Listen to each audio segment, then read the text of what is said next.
ಈಶ್ವರಪ್ಪ ಮನದಾಳ ವಿಶೇಷ ಕಾರ್ಯಕ್ರಮಕ್ಕೆ ಮತ್ತೊಮ್ಮೆ ಸ್ವಾಗತ. ಈಶ್ವರಪ್ಪನವರೇ, ತಾವು ಕೂಡ ಇಂಧನ ಸಚಿವರಾಗಿದ್ದವರು. ಈ ರಾಜ್ಯಕ್ಕೆ ತಾವೊಂದು ಹೇಳಿಕೆ ಕೊಟ್ಕೊಂಡ್ಬಂದ್ರಿ, ಪ್ರಣಾಳಿಕೆನೇ ಮಾಡಿದ್ರಿ, ಈ ರಾಜ್ಯದ ಜನತೆಗೆ ಉಚಿತ ವಿದ್ಯುತ್ ಕೊಡ್ತೀವಿ ಅಂತ. ಒಂದು ಸ್ವಲ್ಪ ದಿವಸ ಆದಮೇಲೆ ಒಂದು ತೋರಿಸಿದ್ರಿ ಒಂದು ಚಿತ್ರ, ನಾವು ಛತ್ತೀಸ್ಗಢದಿಂದ ವಿದ್ಯುತ್ ತರ್ತೀವಿ ಅಂತ. ಏನಾಯಿತು ವಿದ್ಯುತ್ ಕೊಡೋದು? ಮೊನ್ನೆ ಇಡೀ ದೇಶಕ್ಕೆ ವಿದ್ಯುತ್ ಹೋಗಿತ್ತು, ನೋಡಿದ್ರಾ? ಹಾಂ, ಗೊತ್ತು, ಹೇಳಿ. ನೋಡಿದಾಗ ಕೇಂದ್ರದ ಮಂತ್ರಿಯವರು ಒಂದು ಹೇಳಿಕೆ ಕೊಟ್ಟರು, ಅದು ನೋಡಿದ್ರಾ? ಹೇಳಿ. ಇಡೀ ದೇಶದಲ್ಲಿ 2020ನೇ ಇಸ್ವಿ ತನಕನೂ ಕೂಡ ವಿದ್ಯುತ್ತನ್ನು ಕೊಡೋದಕ್ಕಾಗಲ್ಲ. ಮತ್ತು ನೀವು ಯಾಕೆ ಸುಳ್ಳು ಹೇಳಿದ್ರಿ? ಪೂರ ಅವ್ರು ಹೇಳಿದ್ದು ಫ್ರೀಯಾಗಿ ಕೊಡ್ತೀವಿ ಅಂತ ಅವ್ರು ಹೇಳಿದ್ದು ಪೂರ ಕೇಳಿ ಸ್ವಾಮಿ. ನಾನು ಆಮೇಲೆ ಮುಂದೆ ಹೇಳ್ತೀನಿ, ನಾವೇನೇನು ಮಾಡಿದ್ದೀವಿ ವಿದ್ಯುತ್ ಕ್ಷೇತ್ರದಲ್ಲಿ ಹೇಳ್ತೀವಿ. ಅವ್ರು ಏನು ಹೇಳಿದ್ರು ನೋಡಿದ್ರಾ ಅಂದೆ. ಗೊತ್ತು. ಕರ್ನಾಟಕ ರಾಜ್ಯದಲ್ಲಿ ಇವತ್ತು ನಾವು ವಿದ್ಯುತ್ತನ್ನು ಕೊಡಬೇಕು ಅನ್ನೋದಕ್ಕೆ 2-3 ಥರ ಪ್ರಯತ್ನ ನಡೆಸಿದ್ದೀವಿ. ಒಂದು, ನಾವೇ ಉತ್ಪಾದನೆ ಮಾಡೋದು. NTPCನವರು ದಕ್ಷಿಣ ಭಾರತದ ಎಲ್ಲ ರಾಜ್ಯದಲ್ಲೂ ಕೂಡ ಅವ್ರದ್ದು ಬ್ರಾಂಚಸ್ ಇದೆ, ಕರ್ನಾಟಕಕ್ಕೆ ಕೊಟ್ಟಿರಲಿಲ್ಲ. ಅಲ್ಲಿ ಹೋಗಿ ದಿಲ್ಲಿಲಿ ಕೂತು ಗಲಾಟೆ ಮಾಡಿ 4000 ಮೆಗಾವಾಟಿಗೆ ನಾವು ಬಿಜಾಪುರ ಜಿಲ್ಲೆಯ ಕೊಡಗಿನಲ್ಲಿ ಈಗಾಗಲೇ ಪ್ಲಾಂಟ್ ತಯಾರು ಮಾಡೋದಕ್ಕೆ ಒಡಂಬಡಿಕೆನೂ ಆಗೋಗಿದೆ, ಗುದ್ಲಿ ಪೂಜೆನೂ ಆಗಿದೆ, ಕಾರ್ಯಕ್ರಮ ಆಗಿದೆ, ಭೂಮಿನೆಲ್ಲ ಅಕ್ವೈರ್ ಮಾಡ್ಕೊಂಡು ಕೆಲಸ ಚಾಲೂ ಮಾಡಿದ್ದೀವಿ. ಉಡುಪಿ ಥರ್ಮಲ್ ಪವರ್ ಪ್ರಾಜೆಕ್ಟ್ನಲ್ಲಿ 1200 ಮೆಗಾವಾಟು ಇನ್ನೊಂದು ತಿಂಗಳಿಗೆ ಮತ್ತೆ ವಿದ್ಯುತ್ ಬರುತ್ತೆ. ಎಲ್ಲಿ ಪೇಜಾವರ ಶ್ರೀಗಳು ಹೇಳಿದ್ದಾರೆ ಅದ್ರ ವಿರುದ್ಧ ಹೋರಾಟ ಮಾಡಿ ಅಂತ, ಅದನ್ನು ಮಾಡೋದು ಬೇಡ ಅಂತ. ಪೇಜಾವರ ಸ್ವಾಮಿಗಳು ಹೋರಾಟ ಮಾಡ್ಯಾರೆ ಅಂತ ವಿದ್ಯುತ್ ನಾವು ಉತ್ಪಾದನೆ ಮಾಡೋದು ನಿಲ್ಲಿಸಲ್ಲ. ಮತ್ತೆ ಹೆಂಗೆ ಮಾಡ್ತೀರಿ? ಅಲ್ಲಿ ರೆಡಿ ಆಗೋಯ್ತು ಆಗಲೇ. 600 ಮೆಗಾವಾಟ್ ತೊಗೋತಾ ಇದ್ದೀವಿ. ಇದೇ ಪೇಜಾವರ ಸ್ವಾಮಿಗಳು ವಿರೋಧ ಮಾಡಿದ್ರು 600 ವಿದ್ಯುತ್ ಮೆಗಾವಾಟ್ ತೊಗೋತಾ ಇದ್ದೀವಿ. ಇನ್ನು ಒಂದು ತಿಂಗಳಿಗೆ ಇನ್ನೊಂದು ಸ್ವಲ್ಪ ಸಣ್ಣ ಲೈನ್ ಪ್ರಾಬ್ಲಮ್ ಇದೆ, ಅದನ್ನು ಮುಗಿಸಿ ಇನ್ನೂ 600 ಮೆಗಾವಾಟ್ ಉತ್ಪಾದನೆ ಮಾಡ್ತಿದ್ದೀವಿ. ನಮಗೆ ಎಲ್ಲೆಲ್ಲಿ ವಿದ್ಯುತ್ ಉತ್ಪಾದನೆ ಮಾಡಬೇಕು, ವಿದ್ಯುತ್ ಉತ್ಪಾದನೆ ಮಾಡೋಕ್ಕೆ ಇದು ಬಳ್ಳಾರಿ ಥರ್ಮಲ್ ಪವರ್ ಪ್ರಾಜೆಕ್ಟ್ನಲ್ಲಿ 500 ಮೆಗಾವಾಟು ಇನ್ನೊಂದು 15 ದಿನಕ್ಕೆ ಅಲ್ಲಿ ಮತ್ತೆ ಎಕ್ಸ್ಟ್ರಾ ಬರುತ್ತೆ. ನಾನು ಯಾತಕ್ಕೆ, ನಮ್ಮ ಸರ್ಕಾರ ಬಂದ ಮೇಲೆ ವಿದ್ಯುತ್ ಉತ್ಪಾದನೆಗೆ ಹೆಚ್ಚು ಒತ್ತು ಕೊಟ್ಟಿದ್ದೀವಿ, ಉತ್ಪಾದನೆ ಬರ್ತಾ ಇದೆ. ವಿದ್ಯುತ್ ಖರೀದಿಗೆ ಹೆಚ್ಚು ಒತ್ತು ಕೊಟ್ಟಿದ್ದೀರಿ, ವಿದ್ಯುತ್ ಉತ್ಪಾದನೆಗಲ್ಲ. ನಾನು ಇಷ್ಟೆಲ್ಲ ಈಗ NTPC ಮಾಡಿದ್ದು, ಉಡುಪಿ ಥರ್ಮಲ್ ಪವರ್ ಮಾಡಿದ್ದು, ಬಳ್ಳಾರಿ ಮಾಡಿದ್ದು ಖರೀದಿ ಮಾಡಿದ್ವಾ? ಅದೊಂದು 500, ಇದೊಂದು 600, ಅದೊಂದು 4000 ಮೆಗಾವಾಟ್ ನಾವು ಹೇಳಿದ್ದು ಖರೀದಿನ ಸಾಕಲ್ರಿ. ಏನೇನು ಮಾಡ್ತಾ ಇದೀವಿ ಅಂತ ಹೇಳಿದೆ. ನಾವು ಉಚಿತ ಕೊಡೋದು ಯಾವಾಗ? ನೀವು ಈಗಾಗಲೇ ಕರ್ನಾಟಕ ರಾಜ್ಯದಲ್ಲಿ ರೈತರ ಹತ್ರ ನಾವು ವಿದ್ಯುತ್ತನ್ನು ಏನು ನಾವು ಚುನಾವಣೆ ಪ್ರಣಾಳಿಕೆ ಹೇಳಿದ್ವಿ, ₹1 ತೊಗೋತಿಲ್ಲ, ವಿದ್ಯುತ್ ಫ್ರೀನೇ ಕೊಡ್ತಾ ಇರೋದು. ನಾವು ಎಲ್ಲಿ ಶಾರ್ಟ್ ಆಗುತ್ತೆ, ರೈತರಿಗೆ ಕೈಗಾರಿಕೋದ್ಯಮಿಗಳಿಗೆ ತೊಂದರೆ ಆಗಬಾರ್ದು ಅನ್ನೋದಕ್ಕೋಸ್ಕರ ವಿದ್ಯುತ್ತನ್ನು ಖರೀದಿ ಮಾಡ್ತಾ ಇದ್ದೀವಿ. ಪ್ರಶ್ನೆ ಇರೋದು ನಮಗೆ, ವಿದ್ಯುತ್ ಉತ್ಪಾದನೆ ಮಾಡಬೇಕಾದ್ರೆ ಈಗ ಇವತ್ತು ರಾಯಚೂರು 4 ಘಟಕ ಹೋಗಿದೆ, ನಿಮ್ಮ ಟಿವಿನಲ್ಲೇ ಬಂತು. ಹೌದು, ಯಾಕೆ ಹೋಯ್ತು? ಕಲ್ಲಿದ್ದಲಿಲ್ಲ. ಓಲಿ ನಾವು ಜಲವಿದ್ಯುತ್ತನ್ನು ಮಾಡಂದರೆ ಮಳೆ ಇಲ್ಲ. ನಾವು ಶುರು ಮಾಡೋಣ ಅಂತ ಹೋದರೆ ಭೂಮಿ ಖರೀದಿ ಮಾಡ್ತಂತ ಹೋದ ತಕ್ಷಣ ವಿರೋಧ ಪಕ್ಷದವರು ಅದಕ್ಕೆ ಬ್ಲ್ಯಾಕ್ ಫ್ಲಾಗ್ ತೋರಿಸ್ತಾರೆ, ನಿಮಗೆ ಭೂಮಿ ಕೊಡಲ್ಲ ಅಂತ. ನೀರನ್ನ ಬೀರ್ದೇನೆ, ಕಲ್ಲಿದ್ದಲಿಲ್ದೇನೆ ಕೇಂದ್ರ ಸರ್ಕಾರದವರು ಕಲ್ಲಿದ್ದಲು ಕೊಡ್ತೀವಿ ಪ್ರತಿ ಬಾರೂ ಹೇಳ್ತಾರೆ, ಕೊಡ್ತಿಲ್ಲ. ಕೇಂದ್ರ ಸರ್ಕಾರದ ಅಸಹಕಾರ, ಮಳೆ ಇಲ್ಲ. ಇದರ ಜೊತೆಗೆ ನಾವು ಹೊಸ ಉತ್ಪಾದನೆ ಮಾಡ್ತೀವಿ ಅಂತಂದು ವಿರೋಧ ಪಕ್ಷದ ಕಾಟ. ಇದಿಷ್ಟರ ಮಧ್ಯೆನೂ ಕೂಡ ಬಳ್ಳಾರಿ ಉತ್ಪಾದನೆ ಮಾಡಿದ್ದೀವಿ, ಉಡುಪಿ ಥರ್ಮಲ್ ಪವರ್ ಉತ್ಪಾದನೆ ಮಾಡಿದ್ದೀವಿ, ಬಿಡದಿನಲ್ಲಿ ಇದು ಕೊಡಗಿನಲ್ಲಿ ಉತ್ಪಾದನೆ ಮಾಡೋದಕ್ಕೆ ಪ್ರಯತ್ನ ನಡೆಸ್ತಿದ್ದೀವಿ. ಇದಲ್ದೇ ನೀವು ಸುಮ್ಮನೆ ಅಲ್ಲಿ ಮಾಡಿದ್ವಿ ಇಲ್ಲಿ ಮಾಡಿದ್ವಿ, ಕರೆಂಟ್ ಮಾಡಿಲ್ಲ ಇಲ್ವಾ? ಬಂದೇ ತಡೀರಿ ಸ್ವಾಮಿ, ಕರೆಂಟ್ ಇಲ್ಲ. ನೀವು ನಾವು ಮಾತಾಡ್ತಿದ್ವಾ? ಕರೆಂಟ್ ಇಲ್ಲ, ನಾವು ಮಾತಾಡ್ತಿದ್ವಿ ಅಂದ್ರೆ ಹೌದು ಹೇಳ್ತೀನಲ್ಲ. ಇಡೀ ದೇಶದಲ್ಲಿ ವಿದ್ಯುತ್ ಸಮಸ್ಯೆ ಇರೋದು ಸಂದರ್ಭದಲ್ಲಿ ನಾವು ಕೂಡ ಎಷ್ಟು ವಿದ್ಯುತ್ತನ್ನು ಉತ್ಪಾದನೆ ಮಾಡಬೇಕು ವಿದ್ಯುತ್ ಉತ್ಪಾದನೆ ಮಾಡ್ತಾಯಿದ್ದೀವಿ. ಜೊತೆಗೆ ಜನಗಳು ತೊಂದರೆ ಆಗಬಾರ್ದು ಅಂತ ಖರೀದಿನೂ ಮಾಡ್ತಾಯಿದ್ದೀವಿ. ವಿದ್ಯುತ್ ಉತ್ಪಾದನೆ ಮಾಡಬೇಕು ಅಂತ ತಕ್ಷಣ ಮಾಡೇ ಇಲ್ದಿದ್ರೆ ಉಡುಪಿದ 1200 ಮೆಗಾವಾಟ್ ಉತ್ಪಾದನೆ ಅಲ್ವಾ? ಬಳ್ಳಾರಿದ 500 ಉತ್ಪಾದನೆ ಅಲ್ವಾ? ನಾವು NTPC ಜೊತೆ ಉತ್ಪಾದನೆ ಮಾಡಕ್ಕೆ ಕೊಟ್ಟು ಛತ್ತೀಸ್ಗಢದಲ್ಲೂ ಕೂಡ ಅವ್ರ ಜೊತೆಗೆ ಆಗಲೇ ಮಾತುಕತೆ ನಡೆಸಿ ಒಡಂಬಡಿಕೆ ಆಗಿ ಬೇಕಿನ್ನು ಒಂದು ವಿದ್ಯುತ್ ರಾಗಿ ಬೆಳಿಬೇಕಾದ್ರೆ 3 ತಿಂಗಳು, ಭತ್ತ ಬೆಳಿಬೇಕಾದ್ರೆ 6 ತಿಂಗಳು ಬೇಕು, ಕಬ್ಬು ಬೆಳಿಬೇಕಾದ್ರೆ 1 ವರ್ಷ ಬೇಕು, ವಿದ್ಯುತ್ ದಡ್ಡಂಟ ಕನಿಷ್ಠ 6 ವರ್ಷ ಬೇಕು. ಈ ಪ್ರೋಸೆಸ್ ಎಲ್ಲ ಮಾಡ್ತಾಯಿದ್ದೀವಿ. ನಾವು ಖರೀದಿನೂ ಮಾಡ್ತಿದ್ದೀವಿ, ಉತ್ಪಾದನೆ ಮಾಡ್ತಿದ್ದೀವಿ. ಇನ್ನೊಂದು 5-6 ವರ್ಷಕ್ಕೆ ಖಂಡಿತ ಕರ್ನಾಟಕ ರಾಜ್ಯ ವಿದ್ಯುತ್ತಲ್ಲಿ ಸ್ವಾವಲಂಬಿ ಗುಜರಾತಲ್ಲಿ ಸ್ವಾವಲಂಬಿ ಆಗಿದ್ದಾರೆ. ಅವರು ಸ್ವಾವಲಂಬಿ ಆಗಿದ್ದಾರೆ ಅಂತ ಹೇಳಿದ್ರೆ ಸರ್ಕಾರ ಅಲ್ಲಿ ಸ್ಟೇಬಲ್ ಇದೆ. ನೀವು ಬರೀ ಅಧಿಕಾರ ಕಚ್ಚಾಡಿದ್ರಿ, ಯಾವ ದೂರದೃಷ್ಟಿ ಕಾರ್ಯಕ್ರಮ ನಿಮ್ಮ ಮುಂದೆ ಇರಲಿಲ್ಲ. ವಿದ್ಯುತ್ ಇರಲಿ, ನೀರಾವರಿ ಇರಲಿ, ಬೇರೆ ಯಾವ ವಿಚಾರಕ್ಕೂ ದೂರದೃಷ್ಟಿಯ ಯಾವ ಕಾರ್ಯಕ್ರಮ ನಿಮ್ಮಲ್ಲಿ ಇರಲಿಲ್ಲ. ಆಯ್ತಾ? ಎರಡೇ ಈಗ ಕೇಳಿದ್ರೆ ಉತ್ತರನೂ ಪಡಿಬೇಕು. ನೀರಾವರಿ 39 ಯೋಜನೆಗಳು ನಿಂತೋಗಿದ್ದನ್ನು ನಾನೇ ನೀರಾವರಿ ಮಂತ್ರಿ ಆದ ತಕ್ಷಣ 36 ಯೋಜನೆಗಳು ಪೂರ್ಣ ಮಾಡಿದ್ದೀನಿ. ನೋಡಿದ್ದೀರಾ? ನೋಡ್ಕೊಂಬರೋದು ಕೃಷ್ಣಾ ಬಿ ಸ್ಕೀಮಿನ ನೀರು ಬಂದು ಆಂಧ್ರಕ್ಕೆ ಹರಿದು ಹೋಗ್ತಾ ಇದೆ. ಬಜೆಟ್ ಅಲ್ಲಿ 8,000 ಕೋಟಿ ಇಟ್ಟಿದ್ದೀರಿ. ಎಷ್ಟು ನೀರು ಬಳಕೆ ಮಾಡ್ಕೋಬೇಕು ನೀವು? ಬಳಕೆ ಆಗಿದೆಯಾ? ಹೌದ್ರಿ, ಪ್ಲಾನ್ ಆಗಿದೆ ನಿಮ್ಮಲ್ಲಿ? ಪ್ಲಾನ್ ಆಗಿ ಕಾರ್ಯಕ್ರಮ ಚಾಲುವಾಗಿ ಒಂದ್ ಕಡೆಯಿಂದ ಹಣ ಎಲ್ಲಿದೆ ಯಡಿಯೂರಪ್ಪನವರೇ? ಸ್ವಾಮಿ ಯಡಿಯೂರಪ್ಪನವರಲ್ಲ, ಈಶ್ವರಪ್ಪನವರೇ. ಹಣ ಎಲ್ಲಿದೆ ಅಂತಂದ್ರೆ ನಾವು ಈ ಪ್ರಾಜೆಕ್ಟ್ 39 36 ಪ್ರಾಜೆಕ್ಟ್ ಮುಗಿಸ್ತಿರ್ಲಿಲ್ಲ. ವಿದ್ಯುತ್ತಿನ ಬಗ್ಗೆ ನೀವು ಪ್ರಸ್ತಾಪ ಮಾಡಿದ್ರಿ. ವಿದ್ಯುತ್ ಉತ್ಪಾದನೆ ಮಾಡೋದಕ್ಕೆ ನಾನು ಹೇಳಿದ್ನಲ್ಲ, ವಿದ್ಯುತ್ ಉತ್ಪಾದನೆ ಮಾಡಿದ್ದೀವಿ. ಪ್ರಾಜೆಕ್ಟ್ ಸಮೇತ ಅನೌನ್ಸ್ ಮಾಡಿದ್ರು ಕೂಡ ಎಲ್ಲಿದೆ ಕರೆಂಟು ಅಂತ ನೀವು ಹೇಳಿ. ಬೇಡಿಕೆ ದಿನೇ ಪ್ರತಿ ವರ್ಷ 20% ಜಾಸ್ತಿ ಆಗುತ್ತೆ. ಅದನ್ನು ಮೀರಿ ನಾವು ವಿದ್ಯುತ್ ಖರೀದಿನೂ ಮಾಡ್ತಾಯಿದ್ದೀವಿ, ಉತ್ಪಾದನೆ ಮಾಡ್ತಾಯಿದ್ದೀವಿ. ನೀರಾವರಿ ಬಗ್ಗೆ ನೀವು ಗಮನಿಸಿ, ಕಳಸಾ ಬಂಡೂರಿ ನಿಲ್ಲಿಸೇ ಬಿಟ್ಟಿದ್ರು, ನಾವು ಮಾಡೋದೇ ಇಲ್ಲ ಅಂತ ಕೂತ್ಕೊಂಡಿದ್ರು. ಶುರು ಮಾಡಿದ್ದೀವಿ. ಶುರು ಮಾಡಿದ ತಕ್ಷಣ ಇವತ್ತು ಗೋವಾ ಸರ್ಕಾರದವರು ಅಡ್ಡ ಬಂದಿದ್ದಾರೆ. ಕೇಂದ್ರ ಹೌದು ತಾನೇ, ತಡೀರಿ, ನೀವೇ ಹೋಗಲ್ಲ ಅಗದು ಬಂದ್ರಿ ವಿರೋಧ ಪಕ್ಷದಲ್ಲಿ ಇದ್ದಾಗಲೇನೆ. ಆ ಸರ್ಕಾರ ಬಂದಾಗಲೂ ಹೋಗಿದ್ರಿ ನೀವು, ಅಲ್ಲಿ ನಾವು ಬಿಡೋದೇ ಇಲ್ಲ, ನಾವು ಅಗದು ಬಿಡ್ತೀವಿ ಅಂತ ಹೇಳಿ. ಸರ್ಕಾರದ ಈ ರೀತಿ ಡಿಸ್ಪ್ಯೂಟ್ ಆಗುತ್ತೆ ಅಂತ ಗೊತ್ತಿತ್ತು, ಸುಮ್ಮನೆ ಜನರ ಕಣ್ಣಿಗೆ ಮಂಡೆ ಕೆಲಸ ಮಾಡ್ತಾ ಇದ್ದೀರಿ ನೀವು. ಅದಕ್ಕೆ ಹೇಳ್ತಾ ಇರೋದು, ಇಲ್ಲಿ ಡಿಸ್ಪ್ಯೂಟು ಕ್ರಿಯೇಟ್ ಮಾಡ್ತಿದ್ದಾರೆ ಕೇಂದ್ರ ಸರ್ಕಾರದ. ಗಮನಿಸಿ ನೋಡಿ, ಕೊಡೋರು ಅವರೇ, ಡಿಸ್ಪ್ಯೂಟ್ ಕ್ರಿಯೇಟ್ ಮಾಡೋರು ಅವರೇ ಅಂದ್ರೆ ಏನು? ಈಗ ಅವರೇ ಹೇಳಿದ್ರೆ ಕೇಂದ್ರ ಸರ್ಕಾರದವರು ನಮ್ಮನ್ನೆಲ್ಲ ಹೊಗಳ್ತಾ ಇದ್ದಾರೆ. ಯಾವ್ದು ಮಾಡಿದೀವಿ ಅದನ್ನು ಮಾಡಿದ್ದಕ್ಕೆ ಅವರು ಒಪ್ಪಬೇಕು. ಸ್ಟ್ಯಾಟಿಸ್ಟಿಕ್ಸ್ ಇಲ್ಲ ಅನ್ನಕ್ಕೆ ಬರೋದಿಲ್ಲ. ಹೆಂಗೆ ಅಡ್ಡ ಬರ್ತಾ ಇದ್ದಾರೆ. ಕಳಸಾ ಬಂಡೂರಿನ ನಾವು ಮಾಡಿದ ಮೇಲೆ ಇದ್ದಕ್ಕಿದ್ದಂಗೆ ತಗೊಂಡು ಟ್ರಿಬ್ಯುನಲ್ ಮಾಡಿಕೊಂಡು ಕೋರ್ಟ್ ಮುಂದೆ ಹಾಕ್ಬಿಟ್ರು.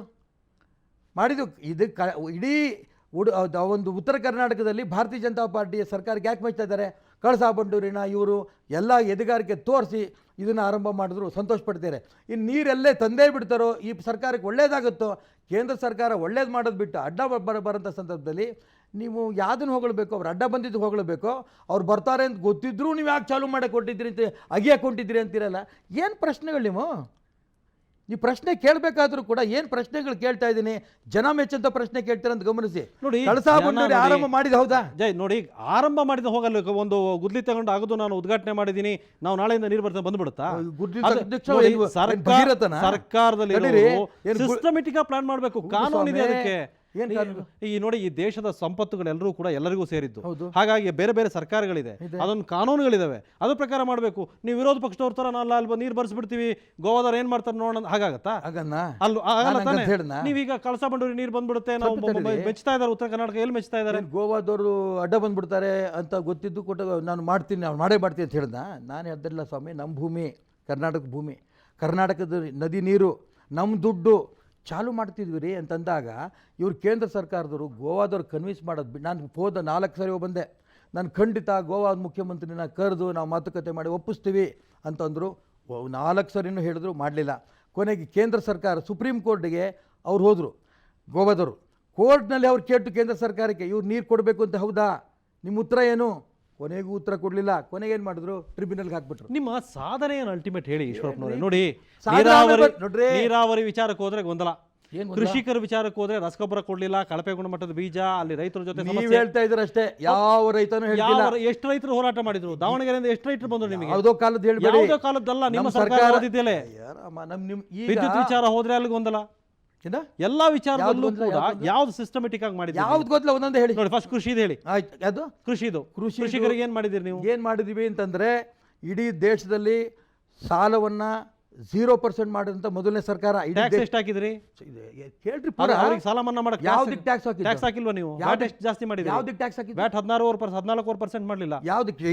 ಇದಕ್ಕ ನೀವು ಇನ್ನೇ ಗ್ರಾಹಕರ ಮೇಲೆ ಟ್ಯಾಕ್ಸ್ ಹಾಕಿದ್ರಿ, ಉಳಿದವ್ರ ಮೇಲೆ. 0 ಮಾಡಿದ್ದಕ್ಕ 0 ಮಾಡೋದಕ್ಕೆ ಎಷ್ಟು ದುಡ್ಡು ಬೇಕು? ಟ್ಯಾಕ್ಸ್ ಇಡೀ ಸಮಾಜಕ್ಕೆ ಹಾಕಿರೋ ಟ್ಯಾಕ್ಸ್ಗೂ 0 ಟ್ಯಾಕ್ಸ್ ಹಾಕಿರೋದು ಮೊನ್ನೆ 0 ಮಾಡಿದ್ದು ಯಡಿಯೂರಪ್ಪನವ್ರು ಮುಖ್ಯಮಂತ್ರಿ ಆಗಿದ್ದಂತ ಸಂದರ್ಭ ಗೊತ್ತಾ ನಿಮಗೆ? ಒಪ್ತೀರೇನ್ರಿ? ಒಪ್ಪಿದ್ರೆ ಒಪ್ತಿರ್ಲಿಲ್ಲ, ಇಲ್ಲ ಅಂತ ಹೇಳ್ರಿ. ಪ್ರಶ್ನೆ ಕೇಳ್ಕೊಂಡು ಇನ್ನೊಂದು ಪ್ರಶ್ನೆ ಹಾರೋ ಹೋಗಬೇಡಿ. ಯಡಿಯೂರಪ್ಪನವರು ಮುಖ್ಯಮಂತ್ರಿ ಆಗಿದ್ದಂಥ ಸಂದರ್ಭದಲ್ಲಿ ಇಡೀ ದೇಶದಲ್ಲಿ 9% ಇದ್ದ ಸಂದರ್ಭದಲ್ಲಿ 3% ಕೊಟ್ಟಿದ್ದು ಒಪ್ತಿರೋದು. ಕುಮಾರಸ್ವಾಮಿ ಕೊಟ್ಟಿದ್ದು, ಯಡಿಯೂರಪ್ಪ ಕೊಟ್ಟಿದ್ದು ಅನ್ನೋದು ಇನ್ನೂ ಡಿಸ್ಪ್ಯೂಟ್ ಇದೆ. ನೀವು ಮಾಡ್ಕೊಳ್ಳಿ, ನಾವು ಮಾಡ್ತಾ ಇಲ್ಲ. ನೀವು ಮಾಡಿ. ಕುಮಾರಸ್ವಾಮಿ ನಾನು ಮಾಡಿದ್ದು, ಯಡಿಯೂರಪ್ಪ ನಾನು ಮಾಡಿದ್ದು ಅಂತಾರೆ. ಮಿನಿಸ್ಟರ್ ಯಾರು ಸ್ವಾಮಿ? ಮುಖ್ಯಮಂತ್ರಿ ಯಾರು ಹಾಗಾದ್ರೆ? Finance minister. ಇದನ್ನ ಬಡ್ಡಿ ಫೈನಾನ್ಸ್ ಮಿನಿಸ್ಟರ್ ಒಬ್ಬರೇ ತೀರ್ಮಾನ ಮಾಡೋಕ್ಕಾಗತ್ತಾ? ರೀ, ಬಜೆಟ್ ಇಡೋದೇ ಫೈನಾನ್ಸ್ ಮಿನಿಸ್ಟರ್ ಒಬ್ಬರು. ನಿಮಗೆ ಗೊತ್ತಿರಲಿ, ಯಾವ ಮುಖ್ಯಮಂತ್ರಿಗೂ ಕೇಳಲ್ಲ, ಯಾವ ಕ್ಯಾಬಿನೆಟ್ಗೂ ಕೇಳೋದಿಲ್ಲ. 3% ಮಾಡಿದ್ದು ಯಡಿಯೂರಪ್ಪನವರು. ದಯವಿಟ್ಟು ಒಪ್ಕೊಳ್ಳಿ. ನೀವು ಇದ್ರಲ್ಲಿ ಕನ್ಫ್ಯೂಷನ್ ಮಾಡ್ಕೊಳ್ಳಿ. ಒಪ್ಕೊಳ್ಳಿ, ನಾನು ಒಪ್ಕೊಂಡ್ರೆ ಬಿಟ್ಕೊಂಡ್ರೆ ಏನಾಗಬೇಕು? ನಾವು ಕನ್ಫ್ಯೂಸ್ ಮಾಡ್ತಾ ಇಲ್ಲ, ಕೇಳ್ತಾ ಇದೀವಿ. ಜನಗಳ ಗೊಂದಲನ ನಿಮ್ಮ ಮುಂದೆ ಉತ್ತರ ಬಯಸ್ತಾ ಇದೀವಿ. ಇಲ್ಲ, ಸೀನಿಯರ್ ಲೀಡರ್ ಪಾರ್ಟಿಯಲ್ಲಿ ನೀವು ಹೇಳಬೇಕು. ಕೇಳಿ, ಮತ್ತೆ ಕೇಳಕ್ಕೂ ಬಿಡಲ್ಲ. ಹೇಳಿ. ಯಡಿಯೂರಪ್ಪನವರು 3% ಇಡೀ ದೇಶದಲ್ಲಿ ರೈತರಿಗೆ ಬಡ್ಡಿ ಕೊಟ್ಟಿದ್ದು ಮೊದಲನೇದು. ಇಡೀ ಯಾರು ಕೊಡ್ಲಿಲ್ಲ. ರೈತರಿಗೂ ಒಳ್ಳೇದಾಯ್ತಾನೆ. ಅದಾದ ನಂತರ 25,000 ರೂಪಾಯಿ ತನಕ ರೈತರಿಗೆ ಸಾಲ ಮನ್ನಾ ಮಾಡಿದ್ದು ಯಡಿಯೂರಪ್ಪನವರು. ಈ ಭಾರತೀಯ ಜನತಾ ಪಾರ್ಟಿ ಸರ್ಕಾರ ಬಂದ ನಂತರ ಕೃಷಿ ಬಗ್ಗೆನೇ ಹೇಳ್ತಾ ಇರೋದು. ಗೊಬ್ಬರ ಇವತ್ತೂ ಕೂಡ ಗೊಬ್ಬರ ಆಗಲಿ ಯಾವುದೂ ಕೂಡ ಬೀಜ ಆಗಲಿ ಕಳಪೆ ಅನ್ನೋಂಥ ಪ್ರಶ್ನೆ ಒಬ್ಬ ರೈತ ಇವತ್ತಿಗೂ ಹೇಳ್ತಿಲ್ಲ. ಮಳೆ ಬಂದಿಲ್ಲ, ನಮ್ಮ ಹತ್ರ ಎಷ್ಟು ಬೇಕೋ ಅಷ್ಟು ಫುಲ್ ಸ್ಟಾಕ್ ಇದೆ. ಹಾಗಾದ್ರೆ ರೈತರೆಲ್ಲ ಪ್ರೊಟೆಸ್ಟ್ ಮಾಡಿದವರೆಲ್ಲ ರೈತರೆಲ್ಲ ಹಾಗಾದ್ರೆ ಅವ್ರು ಯಾರು? ನೋಡಿ, ಇಡೀ ರಾಮರಾಜ್ಯ ಮಾಡಾಕ್ ಬಿಟ್ಟಿದ್ದೀವಿ ನಾವು ಅಂತ ನಾನು ಹೇಳ್ತಿಲ್ಲ.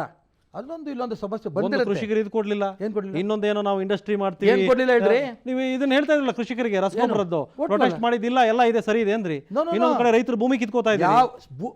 ಎಲ್ಲೆಂದೆಲ್ಲೋ ಮಿಕ್ಸ್ ಮಾಡಬೇಡಿ. ಭೂಮಿಗೆ ಆಮೇಲೆ ಬರ್ತೀನಿ. ಫಸ್ಟು ರೈತರಿಗೆ ಎಲ್ಲೆಲ್ಲಿ ಅಲ್ಲೂ ಪ್ರಾರಂಭದ ಸಂದರ್ಭದಲ್ಲಿ ಕೆಲವು ಕಡೆ ಗೊಬ್ಬರ ಬೀಜ ಸಮಸ್ಯೆ ಇದ್ದಂಥ ಸಂದರ್ಭದಲ್ಲಿ ತಕ್ಷಣ ನಾವು ಗಮನ ಹರಿಸಿ ಎಲ್ಲರೂ ತೃಪ್ತಿ ಆಗಷ್ಟು ರೀತಿ ಗೊಬ್ಬರ ಕೊಟ್ಟಿದ್ದೀವಿ, ಬೀಜ ಕೊಟ್ಟಿದ್ದೀವಿ. ಯಾವ ರೈತಂದು ವಿರೋಧ ಬಂದಿಲ್ಲ. ಸರಿ ಸರಿ, ಜನ ತೀರ್ಮಾನ ಮಾಡ್ತಾರೆ ಬಿಡಿ. ಏನು ಭೂಮಿ ಏನು? ಈ ಎಲ್ಲ ಉತ್ತರಗಳನ್ನು ಕೂಡ ರಾಜ್ಯದ ಜನ ನೋಡ್ತಾ ಇದ್ದಾರೆ. ಈಶ್ವರಪ್ಪನವರೇ, ತಾವು ಉತ್ತರ ಕೊಡ್ತಾ ಇದ್ದೀರಿ ಸಮರ್ಥವಾಗಿ. ತಾವು ರಾಜ್ಯದ ಉಪಮುಖ್ಯಮಂತ್ರಿಗಳ ಉತ್ತರ ಕೊಡ್ತಾ ಇದ್ದೀರಿ. ನಿಮ್ಮ ಮಾತಿಗೆ ಬಗ್ಗೆ ಹೇಳಿದ್ರಿ ನೋಡಿ. ಹೇಳಿ. ಭೂಮಿ ಬಗ್ಗೆ ದೇಶದಲ್ಲಿ ಇಂಡಸ್ಟ್ರಿ ಡೆವಲಪ್ಮೆಂಟ್ ಆಗಬೇಕು ಅಂತ ಅಪೇಕ್ಷೆಯಿಂದ ಯಾವ ಭೂಮಿ ಕೃಷಿಕರಿಗೆ ಬರಡು ಭೂಮಿ ಇರೋಂಥ ಭೂಮಿನ ನಾವು ತೊಗೋತೀವಿ ಅಂತ ಹೊರಟಾಗ ವಿರೋಧ ಮಾಡ್ಕೊಂಡು ಹೊರಟರು ರೈತರು. ಉದಾಹರಣೆಗೆ ನಾನು ವಿದ್ಯುತ್ ಒಂದು ಬಿಜಾಪುರದ ಕೊಡಗಿದೆ ಹೇಳ್ತಾ ಇದ್ದೀನಿ. 4,000 ಮೆಗಾವಾಟ್ಗೆ 2,000 ಎಕರೆ ಭೂಮಿನ ಕೊಡ್ತೀವಿ ಅಂತ ರೈತರು ಮುಂದೆ ಬಂದರು. ಬೇರೆ ವಿರೋಧ ಪಕ್ಷರು ಅಡ್ಡ ಬಂದರು. ನಾವು ಭೂಮಿ ಕೊಡೋಕ್ಕೆ ಅವಕಾಶ ಕೊಡೋದಿಲ್ಲ. ಎಲ್ಲಿಂದ ಮಾಡ್ತೀರಿ ಸ್ವಾಮಿ ವಿದ್ಯುತ್? ಆಕಾಶದಲ್ಲಿ ಮಾಡೋಣ? ಕೈಗಾರಿಕೆಗಳು ಆಕಾಶದಲ್ಲಿ ಮಾಡೋಣ? ಸಮುದ್ರದಲ್ಲಿ ಮಾಡೋಣ? ಭೂಮಿಯನ್ನು ಮಾಡ್ಬೇಕು ತಾನೆ? ರೈತರು ಭೂಮಿ ತೊಗೊಂಡೇ ನಾವೇನಾದರೂ ಕೂಡ ಇದನ್ನು ಇಂಡಸ್ಟ್ರಿ ಡೆವಲಪ್ ಮಾಡೋಕ್ಕಾಗತ್ತಾ? ರಾಜ್ಯ ಜನಕ್ಕೆ ನೀವು ಇದನ್ನು ಸ್ಪಷ್ಟ ಮಾಡಬೇಕು. ಎಲ್ಲಿ ಸ್ವಲ್ಪ ತಡ್ರಿ ಎಲ್ಲಿ 4 ಜನ ಬ್ಲ್ಯಾಕ್ ಫ್ಲಾಗ್ ತೋರಿಸ್ತಾರೋ ಅದನ್ನು ಟಿ ವಿ ತುಂಬ ತೋರಿಸ್ಬಿಡ್ತೀರಿ. ಇಡೀ ರೈತರು ಸಮೂಹ ವಿರೋಧ. ಯಾವ ರೈತರು ಮುಂದೆ ಬಂದು ದುಡ್ಡು ತೊಗೊಂಡು ಸಂತೋಷದಿಂದ ಭೂಮಿ ಕೊಟ್ಟು ನೀವು ಕೈಗಾರಿಕೆ ಆರಂಭ ಮಾಡಿ ನಮ್ಮ ಮಕ್ಕಳಿಗೆ ಉದ್ಯೋಗ ಕೊಡಿ ಅದನ್ನು ತೋರಿಸಲ್ಲ. ನಾನು ಅದಕ್ಕೋಸ್ಕರ ಕೈಗಾರಿಕೆ ಉದ್ಧಾರ ಆಗಬೇಕು ಅನ್ನೋದಾದರೆ ಭೂಮಿ ಇಲ್ದಂಗೆ ಮಾಡೋಣ.